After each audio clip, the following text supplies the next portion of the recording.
देखिए, साफ साफ दर्शाता है कि जेडीयू बीजेपी सरकार दलित विरोधी है, छात्र विरोधी है। जो छात्रों की हालत बिहार के अंदर है सबके सामने है कि पेपर लीक जैसी घटनाएं, बीपीएससी का मुद्दा हुआ, तमाम जो दलित और यहाँ पे हॉस्टल, आदिवासी हॉस्टल हैं, जो माइनॉरिटी के हॉस्टल हैं, उनकी हालत आप देखेंगे, खुद आप देख के घबरा जाएंगे।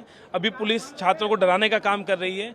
छात्रों ने भी डटकर कह दिया है कि राहुल गांधी जी से मिलकर यहाँ से उठेंगे। सब तमाम छात्र इनके दबाव के बावजूद, पुलिस की दमनकारी नीति के बावजूद, छात्र हॉस्टल से बाहर आ रहा है और टाउन हॉल में शामिल हो रहा है। साफ तौर पर दलित छात्रों से, पिछड़े छात्रों से, आदिवासी छात्रों से राहुल जी को मिलने से रोका जा रहा है। ये साफ साफ बीजेपी की जेडीयू सरकार की दलित विरोधी नीति आपको ही सामने दिखती है कि ऐसा क्या डर है, ऐसा छात्र क्या बात राहुल गांधी जी से कर लेंगे, ऐसा क्या डर जेडीयू और बीजेपी की सरकार को लग रहा है। हकीकत ये है कि छात्र अपना दर्द बताएंगे कि किस तरीके से छात्रों की हालत बिहार में कर दी गई है बीजेपी और जेडीयू सरकार ने।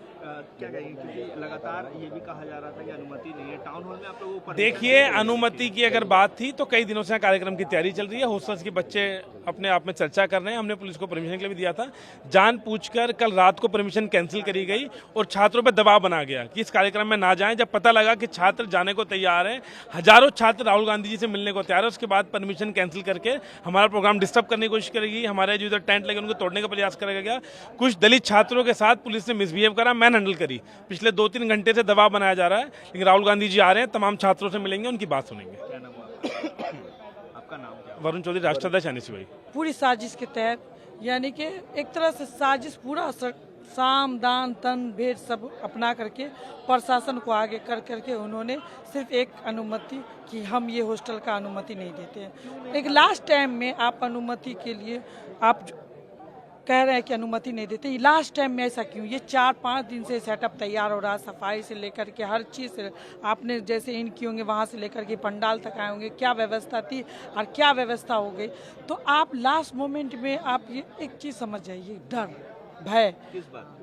भय, जिनकी जो सरकार है उनको अपनी कुर्सी खसकने का, बिहार में जो सत्ताधारी सब बैठे हुए हैं और ख़ासतौर से दरभंगा में, उनको सिर्फ डर और भय हो गया है कि हमारी कुर्सी जाने वाली है, बहुत कुछ परिवर्तन होने वाला है। राहुल जी अगर आएंगे तो युवाओं को जोड़ेंगे, युवाओं को मोटिवेट करेंगे, तो जो है हथियार यही युवा हैं। लेकिन हमेशा दलितों को यूज़ किया गया। अभी के युवा जो है अपना हक अधिकार अच्छे से समझ रही हैं, वो समझ रहे हैं कि मेरी हित के लिए आवाज़ उठाने वाला हमारा नेता कौन है।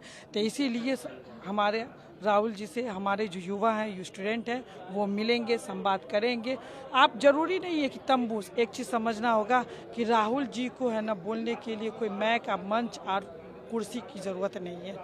उनको कुर्सी, उनको आंदोलन करने के लिए, उनको अपनी आवाज़ देने के लिए एक गली, एक चौराहा काफ़ी है, एक रोड ही काफ़ी है। वो रोड पे रहेंगे, वहाँ पे सारे बच्चे जाएंगे, आएंगे, दरभंगा में आएंगे। ऑफिशियल कुछ भी अनाउंसमेंट हमारे कांग्रेस की तरफ से नहीं हुआ है कि नहीं आ रहे हैं, यहाँ नहीं आ रहे हैं। अगर वो हो जाएगा तो वो आप हमको दिखाइए कि ऑफिशियल है आपको पटना से और दिल्ली से कि हम राहुल जी कर रहे हैं कि नहीं आ रहे हैं। तो ये उन लोग की सोची समझी साजिश है। उस साजिश का हम लोग खंडन करते हैं, विरोध करते हैं। और विरोध करने के लिए लाठी डंडे, केस मुकदमा, उन चीज़ों से नहीं डरते हैं।